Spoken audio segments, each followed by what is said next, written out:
당뇨병에 대해서 보겠습니다. 자, 인슐린 부족으로 혈당이 상승한다. 이렇게 쉽게 나와요, 여러분. 너무 겁먹지 마시고, 시험 문제, 기출 문제입니다, 최근에. 그래서 당뇨병은 뭐가 부족해서 생긴 거냐? 인슐린. 그럼 인슐린이 하는 일이 뭐냐? 혈당을 저하시킨다. 뭐 이런 내용들이었어요. 그럼 좀 더 구체적으로 한번 보겠습니다.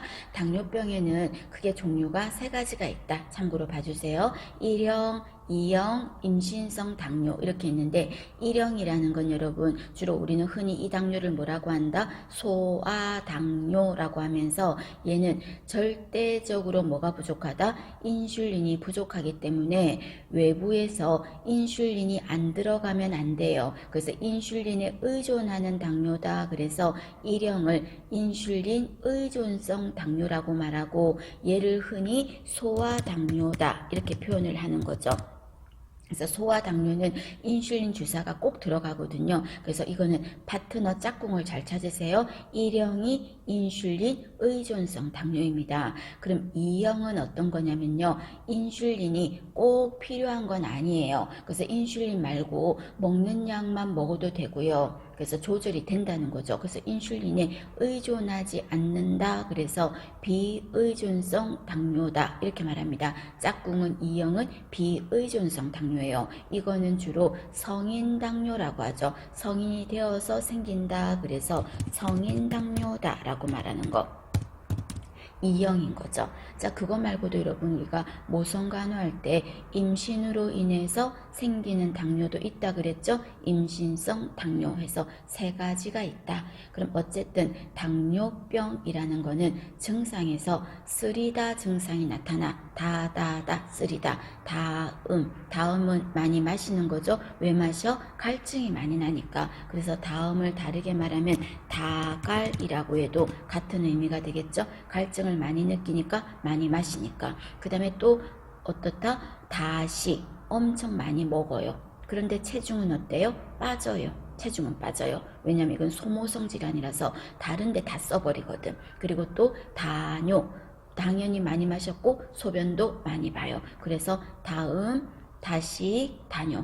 다음, 다시, 당뇨에서 3다 증상이 일어납니다. 그리고 당뇨는 체중이 막 빠지죠. 체중 별로 안 빠졌던데 싶은 사람도 만약 당뇨가 생겨서 그나마 빠진 거야, 그게. 그래서 체중이 빠집니다. 그리고 굉장히 피곤해요. 왜냐하면 근육에 있어야 될 당이 다 혈관 안으로 당이 다 빨려서 땡겨서 빼앗아갔기 때문에 근육에는 당이 없어서 내가 몸을 움직이는 게 힘들어. 그래서 그냥 피곤해요. 그리고 또 가려움증 같은 소양증 같은 것도 있을 수 있어요. 다 까먹더라도 다음, 다시, 다뇨, 체중 감소 이런 게 있을 수 있다는 거 기억하고요. 그러면 당뇨병은 치료를 어떻게 합니까? 하면은 치료법은 요법 이런 건 치료야, 여러분. 이건 1차 예방이 아니야. 그러니까 치료니까. 그럼 이때 식이요법, 음식으로 조절하고 운동하고 약물 치료하고, 이 중에서 제일 중요한 게 뭐라고요? 식이요법이에요. 가장 중요한 건 식이요법입니다. 그래서 이때 식이요법은 어떻게 탄수화물 같은 거 적게 먹고, 그죠? 적게 먹고 체중 조절하고 이런 것들이 들어가겠죠. 짜게 먹지 말고 단 거 먹지 말고 이런 거 들어가죠. 식이요법하고, 그 다음에 운동하고, 운동을 하면 혈당이 떨어진다고 했었습니다. 그리고 약물요법하고, 이때 약물요법은 인슐린이라든지 경구약 이런 거를 먹는 거죠. 그죠? 인슐린과 경구혈당제 이런 거 복용하고, 그 다음에 또 중요한 간호에 뭐가 들어가요? 발간호 들어가잖아. 발간호. 그럼 발간호는 어떤 식으로 하면 좋습니까? 너무 잘 묻죠. 당뇨 환자는 여러분 3번에 보면 티눈이 발생하였다. 이때 어떻게 해야 되는가 하면 즉시 병원을 방문한다 라고 해야 돼요.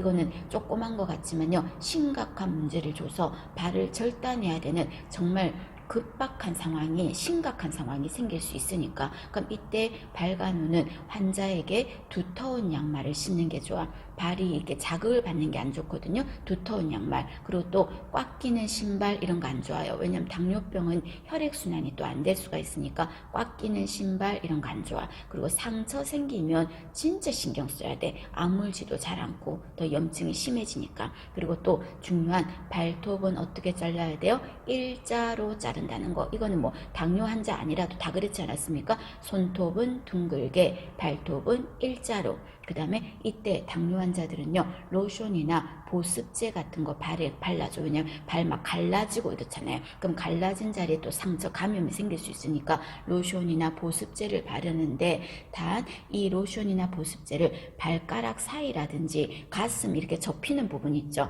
이런 데는 하지 말라고. 왜? 그런 데는 습하잖아요. 습한 부분이 하면 오히려 또 균 감염 이런 게 더 생길 수 있으니까 사이사이는 하지 말고 전체적으로 로션이나 보습제를 써서 이렇게 갈라지는 거 이런 거를 막아라 하는 게 발간호입니다. 너무 중요합니다. 발간호 알아두실 것.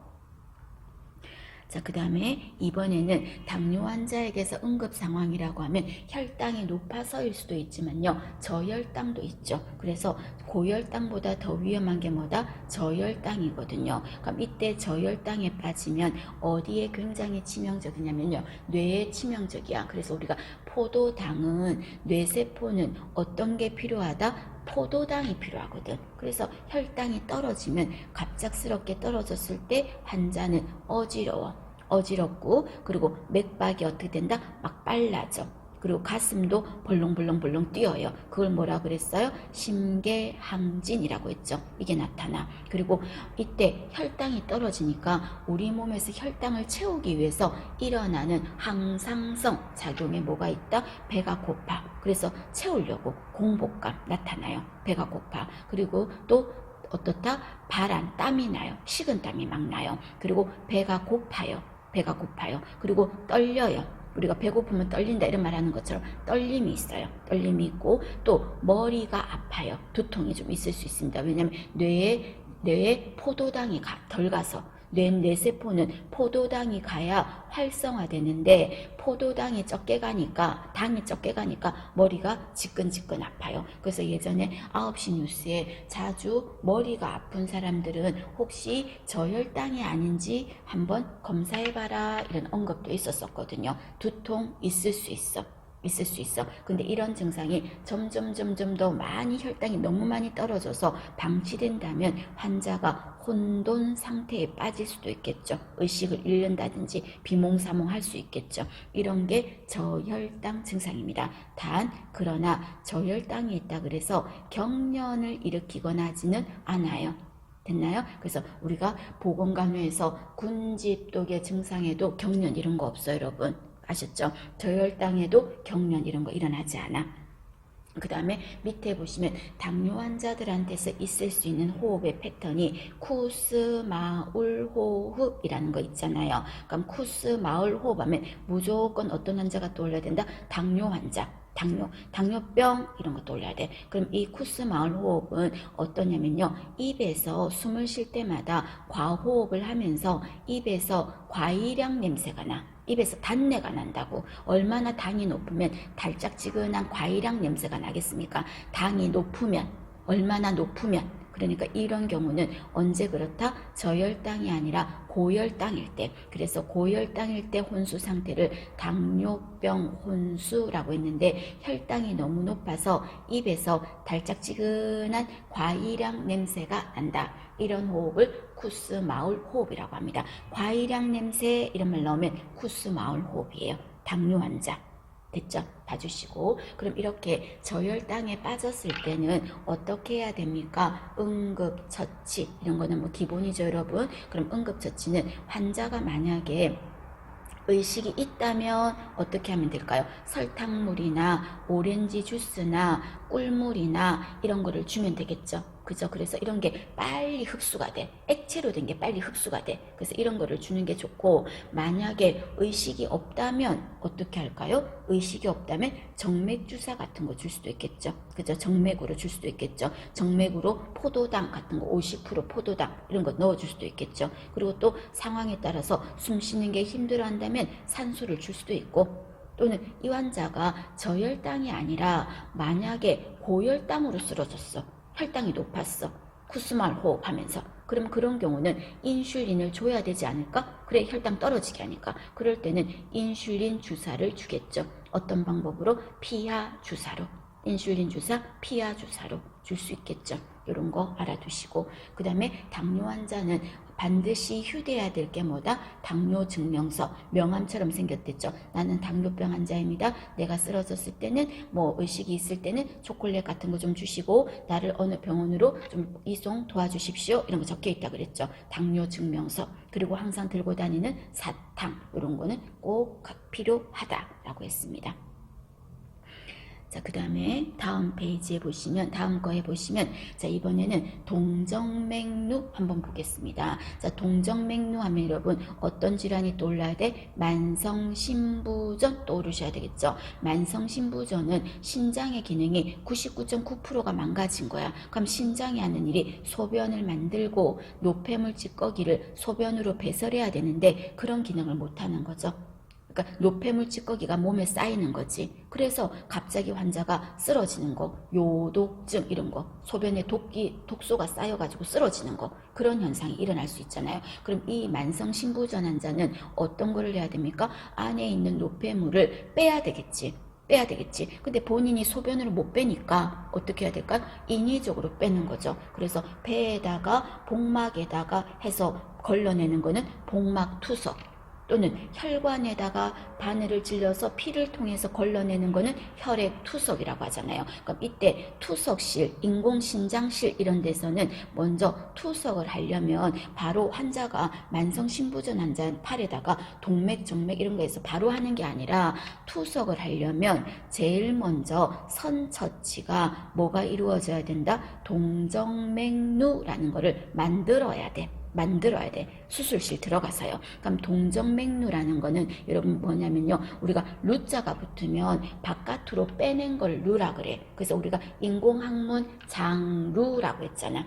그죠? 그럼 동정맥류는 동맥하고 정맥을 바깥으로 결합시켜서 빼놓은 거예요. 그래서 여기 그림에서도 보시면 여기 빨간색이 동맥이고 파란색이 정맥이거든요. 이때 동맥과 정맥을 어떻게 했어요? 같이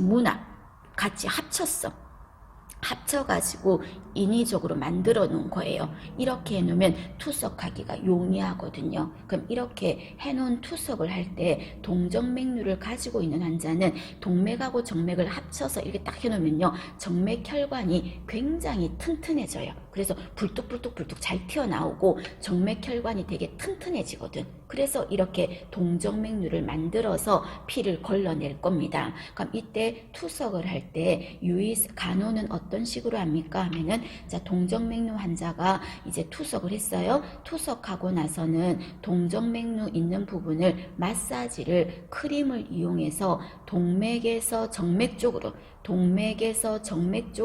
마사지를 해주면 좋겠다. 그 말입니다. 그리고 동정맥류하고 있는 이쪽에다가 온찜질을 하면 혈관이 더 두두둑 더 잘 나타나겠죠. 이완돼서 온찜질을 해주자. 그리고 동정맥류를 만들어야 투석을 할 수 있어요. 그럼 동정맥류 짠 하고 만들었다 그래서 내일 바로 투석하고 그렇게는 안 되고요. 동정맥류를 만들고 얼마는 지나야 된다? 한두 달 정도는 지나야 돼요. 보기에서 기출문제입니다. 그래서 동정맥류를 만들고 즉시 투석을 한다 이래 말하면 틀렸어요. 한두 달은 지나서 투석을 합니다. 그 다음에 4번에 보시면 투석액은 뭘 쓴다? 멸균액을 쓴다는 거. 당연하겠죠. 피를 걸러내는 액체니까 멸균액을 쓰는 거죠. 그리고 또 치료 중에 오심구토 증상이 있는지를 확인한다. 피를 과하게 샥 빼냄으로써 혈압이 떨어졌을 수도 있으니까 오심구토가 있는지를 확인하는 거예요. 그래서 이 동정맥류를 만든 의도는 뭐냐면요. 안에 있는 피를 빼서 투석기로 걸러내서 깨끗해진 피를 다시 혈관으로 넣어주는 거죠. 그게 동정맥류 만든 의도거든요. 그럼 이 동정맥류는 혈관을 서로 묶은 게 아니라 문합을 시켜서 연결을 해서 이렇게 만들어놨을 때 잘된 수술이라면 동정맥류 설치가 잘 됐다면요. 그 자리에서 여러분 핸드폰 주머니에 진동 상태로 놓으면 드드득 그런 진동이 느껴지지. 그것처럼 그 혈관에서 진동이 느껴져야 돼. 하는 진동이 느껴져야 돼. 만약에 진동이 찌릿찌릿한 진동이 안 느껴진다면 그거는 수술이 잘못된 거예요. 다시 수술하셔야 돼요. 그래서 매일 진동이 느껴지는지를 촉진해야 돼. 그리고 투석을 하고 나면요, 여러분, 아까 피를 한 번에 샥 빼고 다시 넣고 그랬잖아요. 그래서 저혈압이 나타날 수 있어. 그래서 아까 어지럽고 속도 메스껍고 그랬거든요. 그래서 투석하고 나면은 저혈압이 있나 없나를 때문에요, 혈압을 측정해 봐야 돼. 혈압을. 됐나요? 그 다음에 투석하기 전에 체중이나 바이탈 사인 같은 것도 측정해야 돼요. 그래서 투석 전에는 BP가 얼만데 투석하고는 얼만가 변화도 좀 봐야 되잖아요. 체중도 변화를 봐야 되고 하는 거예요. 그 다음에 8번에 보시면 동정맥류를 하고 있는 팔 있죠. 그 팔의 유의사항입니다. 유의사항. 그럼 어떻게 합니까? 했을 때 먼저 동정맥류가 있는 팔에는 혈관이, 여러분 투석하는 환자들 보셨나요? 혈관이 바깥으로 좀 보기에 흉할 정도로 불룩하게 튀어나왔잖아요. 그럼 그쪽 팔은, 동정맥류를 하고 있는 팔은 무거운 물건을 드는 거 하면 안 돼. 그리고 그쪽으로 팔베개 이런 거 하면 안 돼. 그리고 그쪽 팔로 심한 운동, 시계 팔찌를 착용하는 거, 쪼이는 거 하면 안 돼. 그래서 시계 팔찌 안 되고요. 소매가 쪼이는 거 이런 거 하면 안 돼요. 그리고 그쪽 팔에 혈압을 재시면 안 돼요, 여러분. 혈압 재지 마. 그리고 그쪽 팔에다가 와 불룩하게 올랐으니까 그쪽으로 피 빼면 편하겠다. 아니요. 그쪽으로 혈액 채취하지 마요. 그리고 그쪽으로 수액하지 마요. 그리고 그쪽 팔에 상처 안 생기게 조심하는 거예요.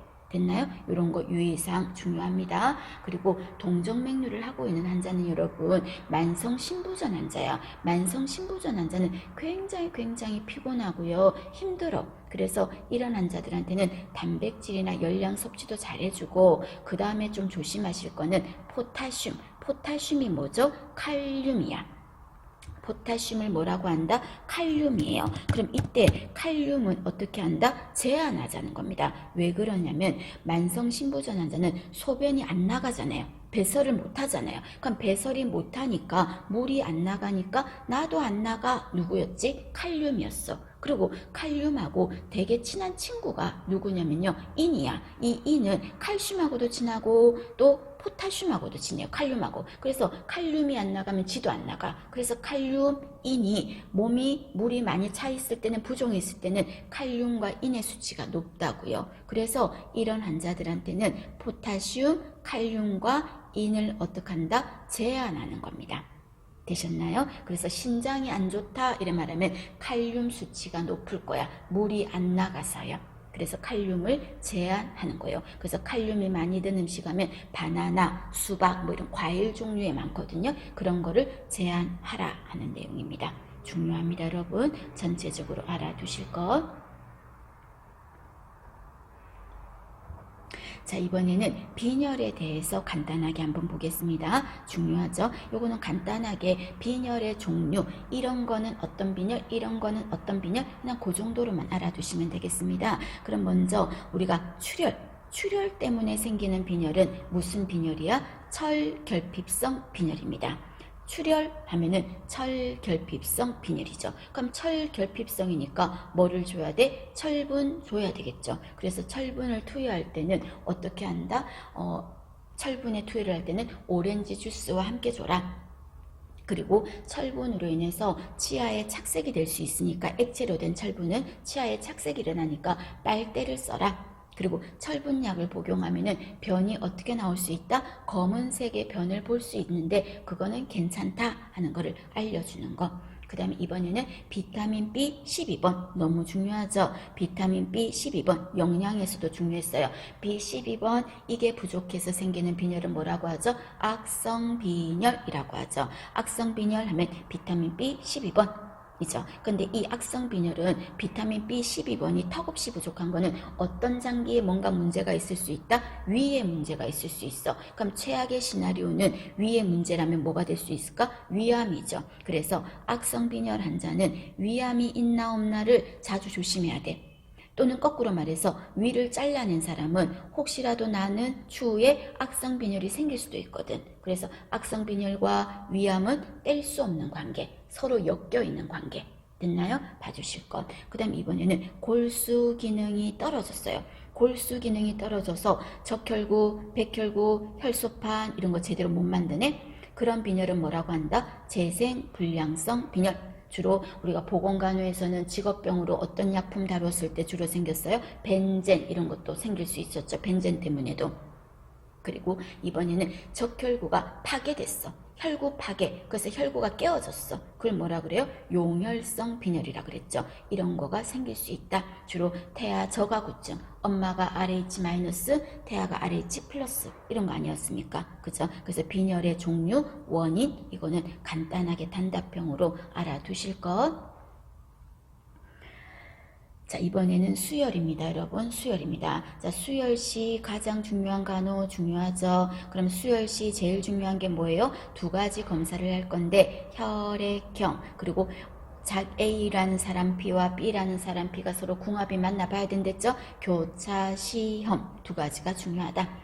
그리고 수혈을 하다가 이상 반응이 나타났다. 그럼 그때 이상 반응은 원하지 않는 작용이죠. 수혈의 부작용이죠. 그럼 수혈의 부작용에는 어떤 일이 나타나냐면요. 초반에 나타날 거야. 15분 안에 부작용이 나타날 건데 열이 난다든지 막 오한을 느끼면서 땀이 난다든지 또는 막 두통이 일어난다든지 창백하다든지 숨을 못 쉰다든지 청색증을 나타난다든지 수혈을 하다가 15분 안에 이런 이상한 증상이 나타나면 전부 다 뭐다? 부작용이야. 그럼 이런 부작용일 땐 어떡하죠? 중지한다. 그게 중요한 거죠. 수혈의 부작용이다. 즉시 중지한다. 그리고 수혈은 섭취량에 들어갑니까? 안 들어갑니까? 들어가지. 그래서 수혈은 섭취량에 들어간다. 그래서 섭취량에 들어간다. 이런 말하면 수혈한 거 또는 정맥 주사약 들어가죠. 위관 영양액 이런 거 들어가요? 안 들어가요? 들어가지. 그죠? 섭취량에 들어갑니다. 그러면 수혈할 때는 어떻게 해야 됩니까? 하는 유의사항입니다. 한번 전체적으로 설명했으니까 여러분 한번 꼼꼼하게 한번 눈도장으로 보시면 되겠고요. 이 중에서 중요한 거는 첫 번째 혈액은 어디에 보관한다? 냉장 보관한다는 거 기억하셔야 되겠죠. 그 다음에 4번에 보시면 혈액형과 교차 시험을 한다는 거. 그리고 수혈할 때는 어느 정도로 해준다? 체온만큼 높여서 수혈한다는 거. 차갑게 하는 게 아니라. 그래서 체온만큼 높여서 한다는 거. 그 다음에 밑에 보시면 10번에 혈액 사고를 막아야 되겠죠. 그래서 무조건 투약을 하거나 혈액 수혈을 할 때도 라벨 확인은 몇 번 한다? 3번 한다는 거. 3번 한다는 거. 이런 게 중요합니다. 여러분 봐주실 거. 넘어가겠습니다. 자, 그 다음에 이번에는요, 부정맥입니다. 자, 부정맥이 있는 환자에게 단답형으로 이런 문제 있죠? 제일 관찰해야 될 게 뭐냐? 이래 말하면 부정맥 환자들은 주로 고혈압보다는 뭐가 있다? 저혈압이에요. 그래서 저혈압이 있는지를 확인한다 하는 거예요. 됐죠? 자, 그 다음에 밑에 두 개는 여러분 정맥류 그리고 정맥염 두 가지 비교한 거예요. 이거 모성간호에서도 제가 언급을 했었던 부분이거든요. 그러면 이때 정맥류, 정맥염 두 가지 구별하는데 정맥류는 어떤 거예요? 이거는 정맥류는 혈관이 눌려서 밑으로 뿌득뿌득뿌득뿌득 막 나타난 거잖아요. 그죠? 나타나는 거. 그래서 이 하지 정맥류 이런 거 할 때 뭐라 그랬어요? 이 검사 방법이 무슨 검사로 한다 그랬어? 트렌델렌버그 테스트라고 했죠. 정맥류를 알아보는 검사 트렌델렌버그 테스트라는 게 있다 그랬어. 그걸로 하는 거야. 그럼 이 정맥류는 오래 서있거나 아래쪽으로 혈관이 눌려서 피가 위로 못 올라오고 눌려서 혈관이 삐죽삐죽삐죽 튀어나오는 거야. 그래서 이런 사람들은 오랜 시간 앉아있거나 서있거나 눌리는 행동 하지 말라는 거예요. 그리고 쪼이는 옷 입으면 또 눌리겠지. 안 하는 거예요. 그리고 다리는 어떻게 해주는 게 좋을까? 올려주는 거죠. 그리고 정맥류 하면 여러분 낮에 뭐를 신어요? 탄력 양말을 신는 거. 그래서 탄력 양말을 언제 신는다? 낮에 신는 거. 그리고 또 온수로 따뜻한 물로 풀어주는 거. 좌욕 같은 것도 좋고. 그리고 정맥류라는 게 하지 정맥류만 있는 게 아니라 치질도 일종의 정맥류라 그랬죠. 그래서 모성간호할 때 배변할 때 힘주지 말라 라는 말 했어요. 그래서 따뜻하게 하는 게 좋아. 그래서 냉은 안 좋고요. 온수로 하는 게 좋아. 그리고 이때 순환이 안 돼서 눌려서 생기는 건데 신발조차도 꽉 끼는 신발을 신는다든지 하면 안 좋겠죠. 그리고 이때 칼슘은 여러분 피가 원활하게 흐르게 하는 게 아니라 엉키게 만들어 응고작용하니까 칼슘 같은 것도 안 좋겠죠. 반면 정맥염이라는 건 여러분 아까 혈전성